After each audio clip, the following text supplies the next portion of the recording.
Hey, what's up, guys? It's James. I'm in Pittsburgh, and I haven't shot a video blog in a while. And actually, this morning I just kind of woke up, and I've had this going on in my head for a while. I've been thinking about it'd be fun to make a video blog where I talk about how to build a cult. And I haven't built a cult, but I've watched people who have, and I've read some examples of people who have, and I thought it'd be interesting to share the impressions and as a way of further developing my understanding, and also to maybe offer something to you. And when I say this, I think that ultimately I have this personal theory that we're all looking to be saved, that we're all trying to move beyond our normal day-to-day existence. We're looking for more. We're looking for something different. We're looking for release, escape. And I think that that's all good because I think that we've had moments where we've really felt free. We've had peak moments. We've had experiences that made us realize that our existence was only relative rather than absolute. And then we begin to believe that it could be permanent. That kind of state could be a permanent kind of thing.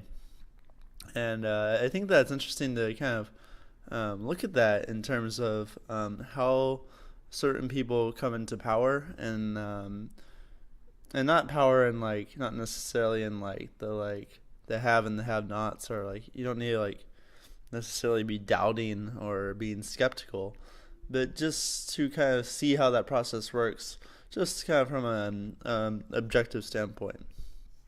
And I've noticed this based on my meditation practice and reading books and seeing people who are in these positions. And so this is how our mind works in terms of starting a cult. So enjoy, and let's get into it. All right, so the first point I want to talk about is called From Devotee to Godhead. And I think that the first real part of it is the path of accumulation. We have this in Buddhism where it's you're accumulating a lot of knowledge. You're taking in a lot of teachings. You're understanding the structure. So become obsessed with something. The path of accumulation. You become able to discriminate between what is and what is not helpful towards your cause. So what happens is when you focus your mind on a specific task or a specific set of duties or a specific understanding or a specific religion or anything, what happens is that your mind begins to create a reward system around whether or not those things are being met or not, whether those standards are being met or not. So as soon as you start to do something that's already established, you're going to look for role models. You're going to look for people who have already walked the path, and you're going to want to emulate their their standards. And so that becomes your basis of pain and pleasure. You see, and so when those standards are being met and you're being successful and you're having a great time, then all of a sudden you feel pleasure. And when they're not being met and it's just terrible and you're having a really off day or a really off night, then you're experiencing pain. So the reward systems are established because your brain is meant to learn. It derives happiness from learning and finding some sort of truth, and so it will establish these reward systems so that basically so that you can survive. I mean, I guess we could say that in a more primitive ancestral society, that different people had different roles that they had to play, and so if they weren't great at their role, then they were weeded out of society. They just didn't offer value to society, and they were killed. Or they were expelled from the group. Those kind of things. So we still have that kind of wiring in us. That's why people are so afraid of being rejected or being fired, or why there's so much intrigue about like drama and like how relationships are formed and stuff like that, and how people are brought into situations and also expelled from situations. People find that kind of information fascinating. If you go to a club and what's the thing that always gets everyone's attention? It's when the fight breaks out, and it's like, well, here's two people who feel strongly enough that they're going to break from the normal everyday social conventions of not fighting, and they're going to fight each other, and someone's going to be kicked out of the clan, like this guy's going to be removed, one guy's going to go to jail, like it's interesting how like we see them as like animals, but we also get involved in it. Like we want to watch, and then there's like a justice system that takes one person away and like you're out of here, and the other person is the saint, and or maybe they're taken away too, maybe they're both deemed. It's kind of interesting to kind of see how politics kind of get involved with this with these ideas as well. Anyway, so when you establish a reward system for yourself, you're raising your level of sophistication. You're having a deeper understanding of what is and what is not helpful, and your perception is being raised. You're able to perceive things more clearly because you're used to looking at the details. You see, so I mean, this is all very good stuff. I think that if we're to engage our minds fully, if we're to engage our lives fully, then that this kind of thing is necessary. Now, what's interesting is when we move on to later stages, such as the salesman and the Godhead, that things begin to become more spread out. So like a person could like learn guitar in their basement or something and follow the examples of others and become very sophisticated, very good at it, but not share it with anyone else. And it's kind of strange things that someone would do that, but there's plenty of people who many people do that, and I think that has to do with this point that most people would rather be devotees than Godheads, because in the Godhead position, you really have to be the best, and I feel like if you're a devotee, then you're not a threat to anyone, you're just, so this goes into the communication style, which I'll talk about in this next section on the salesman way of being. So first part of starting a cult is become the best at something. Number one, the highest level of sophistication, the highest standard, and to begin to live your life in a way that is always expressing that standard. All right, so let's move to part 2. Okay, so part 2 is the salesman way of being. So the idea here is that like you've established this reward system in your brain, and you have this higher level of standard, and so you feel pain and pleasure in relation to your purpose, like this thing that you've created for yourself. And so when you're talking to someone, when you're having a conversation with someone, it naturally evolves that you want to talk about this thing, about this way of being, because it gives you satisfaction. It's something that the visual, like as you talk about, you're visualizing the different aspects of it, and even that information is very rewarding. Like you can't break away from the obsession. Like you have to talk about it. You can't just have normal conversations with people. You have to be like, because you're so obsessed with it, you have to talk about it. Like you want to talk about it, and so that's like where the obsession thing comes in. And so like something I wrote here is like, the devotee asks questions and listens intently. The salesman wants to persuade, and asking questions can be a part of that, but the intention is not necessarily to learn anything else. It might. So this is the part where like some kind of game or tricks might come in, manipulation, these kind of things. But I think that if someone is truly committed to what they're doing, then like these things come naturally. And then people try to emulate them because they want to be like that. They want to skip the accumulation phase. They don't want to have to go through that hard work. So they want to figure out what's the secret method. But it's not really a secret method. It's just someone who's very committed to what they're doing, and they're giving to people, and they want to talk about what their passion, and they want to, be that. So I think that the first thing is that by talking to people, you begin to pitch to them. Basically, you begin to create intrigue and bring them into your world. The idea of becoming obsessed with something makes you become associated with your product.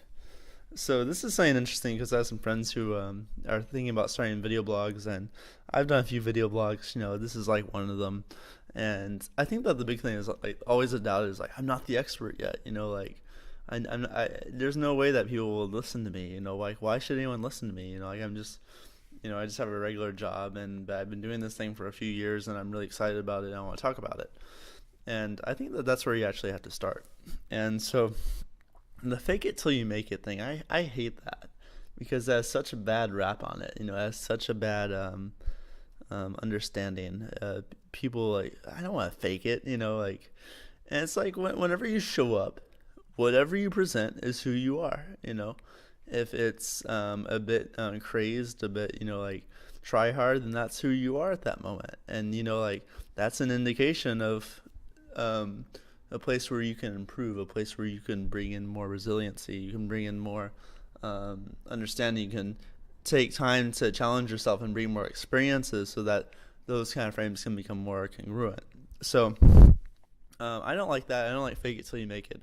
I believe that you should try.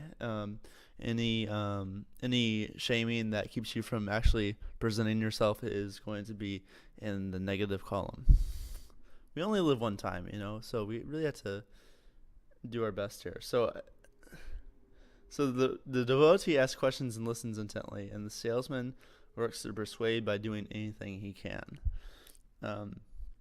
In this case, in the digital age, a lot of people are making video blogs. And it's a way to connect with people in their domain. People aren't really going out so much anymore. People are more trapped in their houses. There's more stimulation on the internet. You can find anything you need on the internet. There's images of food. There's images of porn, so you can get sex. There's, you can get the illusion that you're working by playing a game.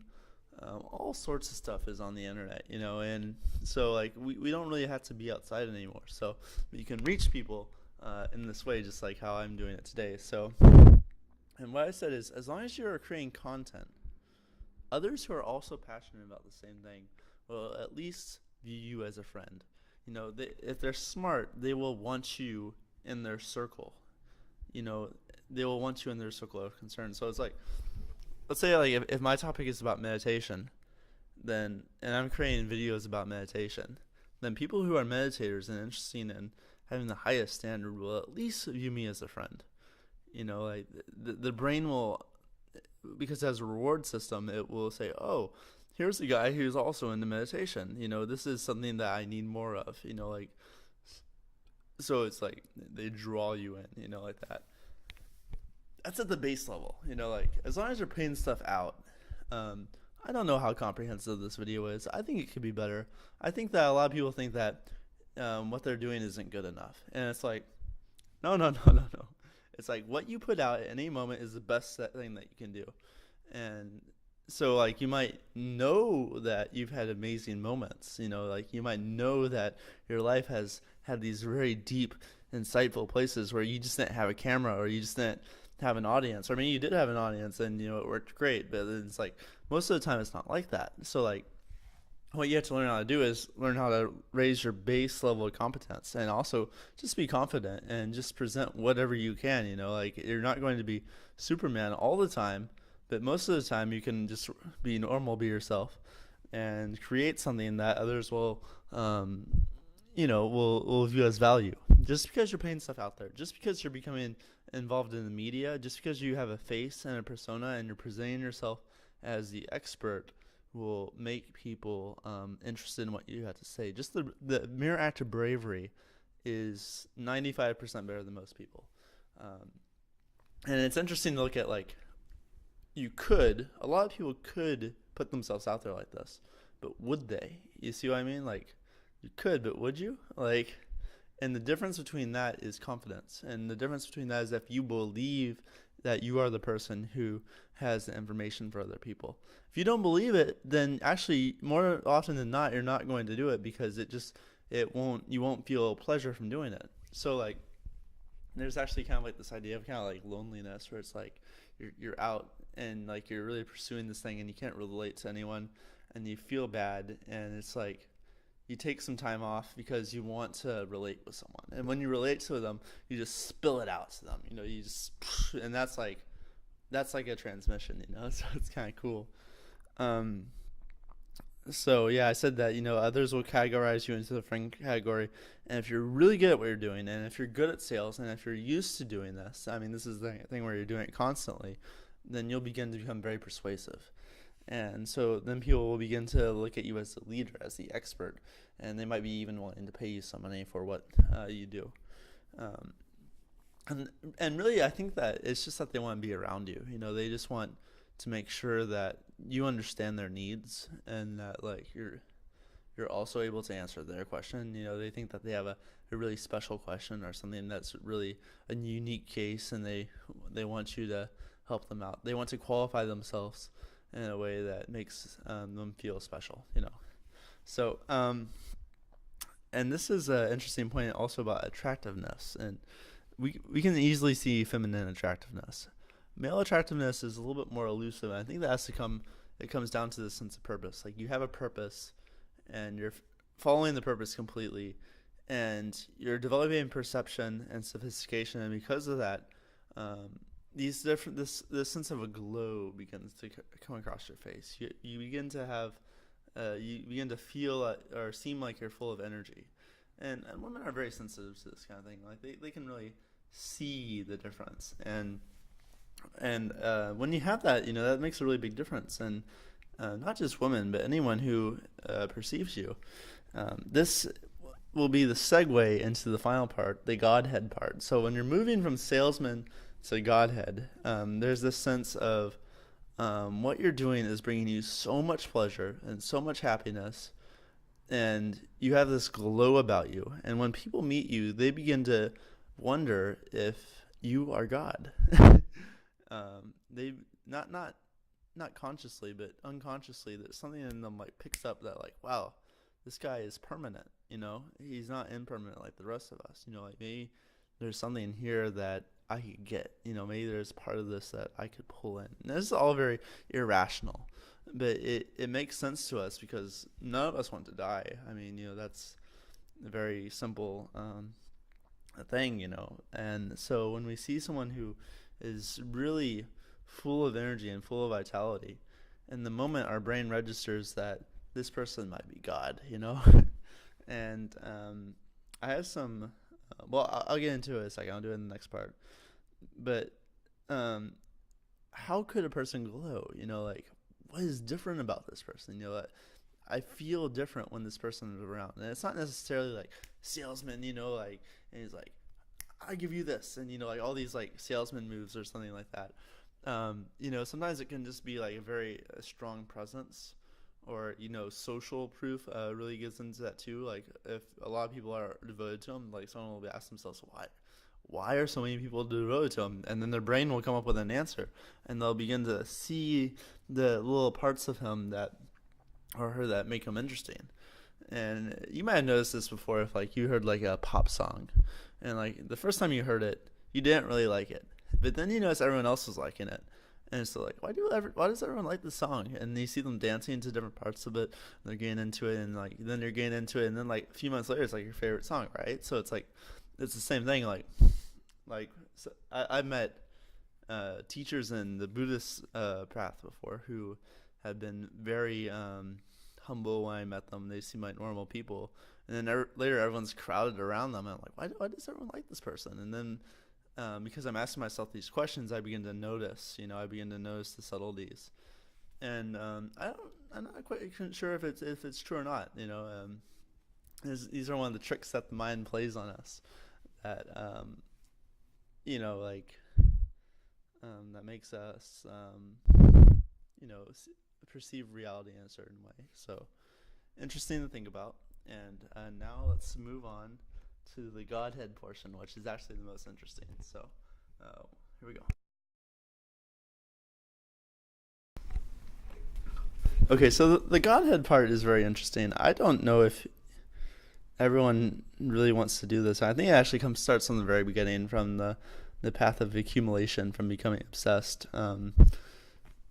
When you begin to assume yourself as the person who is the best and who offers the most value and who has the highest standards, then, and if you do that on a daily basis for 10 years or something like that, you will be like that and people will look up to you. So it's interesting to kind of see that this is a very long path, and that along each part of it you have to be dedicated. So it takes a lot of work, right? I'm not trying to sell some kind of short-term fix. So it's interesting though. So what I said about the Godhead part is that you have to develop a community, and this comes actually from the sales part. And I forgot to mention this before, but the sales formula is basically kind of a Godhead kind of thing, is that you get someone to buy in to the fact that you are presenting something unique to them, something that they haven't experienced before. So first you learn how to present your product, right? Like you learn how to present yourself. And then you pitch to strangers, and you become associated with your craft. You become the used car salesman. Someone, that's all they talk about, that's all they care about.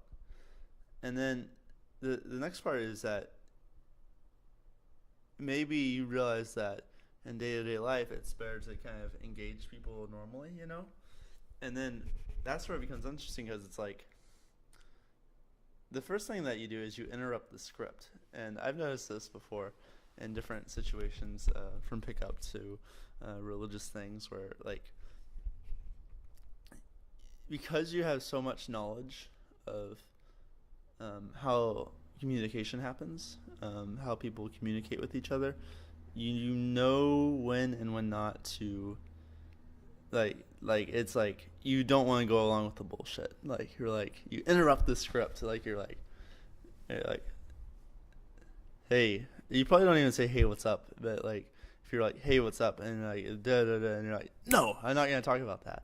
We're gonna talk about this, you know. You just, or you're like, no, I don't do that, you know. Like it's very it interrupts the frame, you know. And so interrupting the script is the first part, because it's a demonstration of value. The second demonstration of value is that you read the other person's mind. And this is kind of interesting. I think a lot of people think that their fantasies are real. You know, they want to believe that what they're thinking is very real. And so when they have a fantasy, they believe that it's going to become true. And actually, we're not really all that special. I mean, compared to our society, like the things I'm talking about today have to do with my collection of influences. So if you meet someone and you're the expert in that field, and you can see that they're doing the same thing, you know exactly where they're at. You know what they're thinking. You understand, and especially if you study the mind a lot, then like you understand, like then you've done like some psychological understanding, and may read about some systems of personality theory, then like you can quickly categorize someone into how they're thinking. You know, like you can kind of see that, oh, this person really likes to do philosophy, or this person really likes to lay trips, or this person really likes to interject. You know, there's different styles of communication. If you really studied it and you know, worked with different people, then you begin to see patterns. I call it the range of reactions. The range of reactions is interesting. It's I think that's something that you learn in pickup, basically, is that there's a range of reactions that you get from different people, and it's pretty cool. Like most of the time, you know, like no one's gonna kill you. You know, it's relieving to learn that. It's quite nice to learn that you're not going to be killed by your environment pretty much most of the time. Like maybe once in a while there's someone who has that personality, but then you realize that they don't do it. So we live in a modern society, and that's not tolerated by our society. So people receive pain based if they feel like they're going to get kicked out of the society or just killed, like that. In China, they shoot them with a bullet. In the U.S., I think that they use injection. Anyway, I'm getting a little bit off topic. So when you read someone's mind, it's actually a very powerful, persuasive technique. And I think that the genuine way to read someone's mind is because you care about them, and you want to show them that you know about them and that you can help them. And I think that if you've done the path of accumulation, then you really care about something, then you want to share it with people, and you do the sales thing, so you get to learn about other people, and then so out of that comes like you want to help people, right? So that's the altruistic side of it. And then like the other side might be saying like you want to manipulate someone, and I don't know, because I haven't gotten to this level yet, but it seems to me like that's less true most of the time, and that actually most of the time people are actually interested in helping other people because they've worked so hard, and because they've learned how to read the mind of another person, then it's just natural for them to want to help them. So anyway, whatever the case, I got some examples here of Godheads that I've noticed in our daily society. The Bikram Chodhuri, it said on his Wikipedia page that he practiced 3 to 6 hours a day of yoga in his youth. And that's like really a path to accumulation. And, then there's like scandal stories about how he's, hooking up with yoga students and stuff like that. And it just really seems like he's a leader of this big movement of yogins. And, yeah, that's an interesting one. For sure. Another one is Carlos Castaneda. I think they had like some special experience where he was said to have met with God or something like that. The thing about being the Godhead is that people get the idea that you can save them, and there's this idea of salvation, that something about you is permanent, that there's something more to you, so people want to worship you. Christianity is the biggest one of this, because it's like, here's this Christ. First of all, he was the Son of God. And then, he walked on the earth, and then when he died, he ascended to heaven. And he was on this earth to teach us how we could also go to heaven. How I could actually go to heaven. And I'm not going to say Christianity is true or false. I mean, like, if I was to be political, I would say I don't know, but I'm pretty, like, from the perspective that I'm coming from, I would say that it's this example of Godheadedness where people want to believe in it. The social proof becomes because no one wants to die, so everyone wants to believe in it so that they feel like they can be saved. They want to believe in the truth of this guy who walked on the earth and went to heaven. He ascended to heaven. And whether it's true or not, I don't know. But I'm pretty sure that it's just, like, the reason why it's so popular is because of social proof. And also, they said he was attractive. You always see this thing of, like, he had, like, a ring around his head, or he was glowing, And in the same way, we saw some of these things with the Buddha. When the Buddha became enlightened, people saw that he was glowing.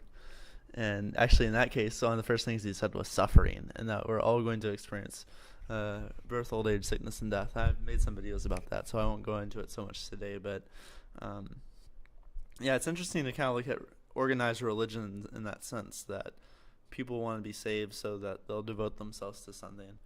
And it's interesting, though, like, to kind of think about, like, what are you actually doing? Like, if we're going to go from a scientific basis, what's actually going on here? But at the same time, I think that religion can be a good thing. So anyway, Ramdas Maharaji is a great example of someone who interrupted the script and then read someone's mind. Ramdas says that when he left, he like went to a restaurant and got like something sweet to eat, and when he came back to the place where Maharaji was, that he read his mind and was like, "Why did you eat that?" And it's like, how do you know that? Like, it's if like someone can like read your mind like that, then it's like huge. Or like there was another story where he had like some drugs or something, and he didn't know whether or not to show Maharaji or not, and the Maharaji stuck out his hands like, "Give them to me. Give me the medication," is what he said. And Ram Dass is like, "Oh, okay. I didn't know that you knew what was going on here." So kind of interesting. Tyler Durden from the movie Fight Club is very interesting because he has this elusive quality about him. He's very, like, there's a scene where they're talking about, is it true he only sleeps 2 hours a night? Like, it's like, is it true that he's not subjected to the same limitations as the rest of us? Like, so maybe this person can show me the path so where I can also be like that. So kind of interesting to look at these different examples. When we talk about the Godhead, we talk about developing a community, which by developing a community, you establish yourself as the alpha male, so to speak. And it's based on the values that you established in your path of accumulation. You have that as a starting place. You're this group of people that you've brought together through your sales and through your convincing, and then they convince other people for you, was based on your high standards. And when they're within this circle, those standards are adhered to the T. And at least your devotees, it seems like at least your devotees have to be, your closest disciples, so to speak, have to be completely enmeshed into the standards. Like, there's no room for any kind of deviation from that. And I think it's interesting because we see this in different cultures where the person works very hard for all their life, and then they come to Godhead and do whatever they want, and their devotees follow his example of what he did to get there. So we see this with like Bikram Yoga, the guys like having scandal, like, or Carlos Castaneda, there's some scandal. In my tradition, there was scandal with Chogyam Trungpa Rinpoche because I guess he hooked up with some women too, and it's like interesting, So varying levels of sophistication at each level, So you set up a community based on values with you as the promise of salvation. Now, the difference between like an employment situation is that the leader might not necessarily motivate someone to be be saved, but like there's still that magic there about like looking up to someone and being devoted to someone. We see this a lot with employment situations, and so like you have varying degrees of sophistication. Like, oh, like this is just for like people who aren't really that interested in it. It's like people who are like this interested in it. It's like people who are really interested in it. And then like I'm way up here. You can see it off the camera. I'm way up there. And so there's like these different levels that you set up. And what that gets people to do is it gets them to be motivated. It induces desire, which actually makes them suffer. And then they become motivated because they want to rise up this ladder. There's a progression, a sense of understanding that you're here, and that at each level, it's leading to where you are. And because you've gone through each level, you've laid out this path for people. We see this in employment situations where it's like you get hired and you're just the grunt, and then you move up and you're like a manager, and then you're like a higher manager, and then on and on and on until you're the CEO. And in each part, people are getting weeded out. It's like a pyramid, So like this kind of attitude actually induces desire and causes people to suffer.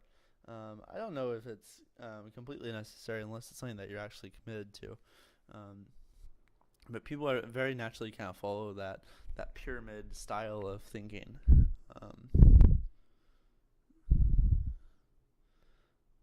So, yeah, kind of interesting. So the first stage is that you're becoming really good at something. And the second stage is you're learning how to do sales. You're learning how to communicate that with other people. And then you develop a community based on that. And I think that's something that you emphasize is I did it, so also you can do it. And here's how you do it. So I saved myself. Now you can save yourself too. And we can rejoice together, or something like that. So I hope that kind of makes sense. This was kind of my thoughts about how to build a cult and how to become the Godhead. I don't really know if it's completely necessary for most people, because I don't think that most people are obsessed with something. But I also think it's interesting to point out that there's some people who are very devoted to a person, and that they follow that pyramid scheme, and they always remain in the place of devotion. They never, and maybe they actually don't want to become that person, but I think that if you actually want to become that person, if you actually want to be, then you have to think more in an unlimited sort of sense, that you have to think beyond just the constraints of the pyramid. It would be the same thing as okay, if you have a job, all right, I'm going to show up to my job. I'm going to do a really good job. I'm going to follow all the standards of this job. I'm going to, do this and this and this and this. And I'm going to go home and, relax. And it's okay, there's you in this thing. And so you get filtered out at each level. And then you might even think all right, well, how can I actually offer, that would be the first level. You're just doing the best you can. Or you're doing a shitty job at your job, so that's the first level. And the second level is you're doing really good at your job, so you're beginning to move up this pyramid. I think the third level would be okay, so how can I add more value to this job? So you look for additional skills. You look for, all right, how can I do this better? So you go outside of your work to try to become more valuable. And then I think the fourth and fifth level completely diverge from this model. And it's what do you actually want? Stop following what other people are telling you to do and actually do what you want to do.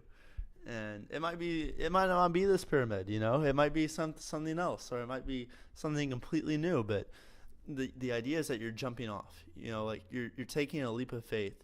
You're establishing yourself in a way that is completely different from anything that's ever been done. And so it's kind of most people don't want to do that. Most people want to stay within the pyramid. They want to stay within the acceptance of society. And but I like this idea of unlimitedness. I like this idea of going way beyond, not because someone told you to do it. Because someone told you to do it, there's limitation. But when you think unlimited, when you think about how your life is so precious and you're here for only such a short time, it makes you want to live your life fully. And out of that, there's some motivation. There's some wanting to be more. Wanting to be different. Wanting to express yourself. That's a good way to say it. Self-expression and creativity might be the gateway to this understanding. And if you really realize the preciousness of your life, you might see your job as actually a distraction, from your true purpose. It's getting kind of philosophical, but you see what I mean. It's you want to have this unlimited mindset. It's this prevention versus promotion. Prevention is this, and promotion is this. You're just what else can I do to add to the value that I want to bring to the world? How else can I challenge myself? Always asking yourself these questions how can I go beyond this? How can I go beyond what I've known for so long? How can I continue to become the best version of myself, for example, which is the Elliott-Hulse triangle, right? The best version of yourself. So not even that, just who are you? Feel your mortality. Feel that you're only here for a short time, and what do you want to do with your life? And do it, just go after it. And I think that's a much more inspiring vision than living up to the ideal of someone else. But that's just my personal philosophy. Alright guys, well actually this is the longest video blog I've shot in a long time, so thanks for listening, and I hope you enjoyed. And I'm in Pittsburgh. I'm going to New York City on Monday, so maybe I'll actually make a video there. That'd be pretty cool. And if you have any questions, comment below. Alright, thanks so much guys. Take care.